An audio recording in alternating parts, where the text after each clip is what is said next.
آج یہ دیکھا جاتا ہے کہ جو صوبائی وزیر صحت ڈاکٹر یاسمین راشد ہیں، جنہوں نے گوجرانوالہ میڈیکل کالج کا دورہ کیا ہے اور اپنے اس دورے کے دوران انہوں نے میڈیا سے گفتگو بھی کی ہے اور کہا ہے کہ میڈیکل کالج سے مرحقہ اسپتال کو 2022 میں مکمل کر لیا جائے گا۔ پنجاب میں کرونا کی 2.3% شرح ہے۔ لاہور راولپنڈی میں انڈین وائرس کے مریض بڑھے ہیں۔ 14 اگست تک گوجرانوالہ، فیصل آباد، راولپنڈی اور لاہور میں 18 سال کی عمر سے زائد افراد کی ویکسینیشن کر دی جائے گی۔ سوموار سے گھروں اور محلوں میں جا کر ٹیمیں ویکسینیشن کریں گی۔ میڈیا سے گفتگو کے دوران صوبائی وزیر صحت کا مزید کہنا تھا کہ سال کے آخر تک ہر فیملی کو ہیلتھ کارڈ ملے گا۔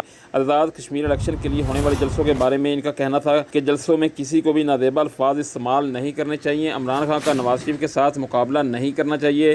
نواز شریف سے بیماری کے دوران خود ملنے گئی، ان کو ہر سہولت فراہم کی۔ افغان سیکیورٹی ایڈوائزر سے نواز شریف کی ملاقات بارے پوچھے گئے سوال کے جواب میں صوبائی وزیر صحت ڈاکٹر یاسمین راشد کا کہنا تھا کہ ہمارے لیے افغانستان کے حالات پریشان کن بات ہے۔ افغانستان کا ایک بڑا رجحان بھارت کی طرف ہے۔ ہندوستان نہیں چاہتا کہ سی پیک کامیاب ہو۔ افغانستان سے متعلق بات صرف حکومت کو کرنی چاہیے۔ جی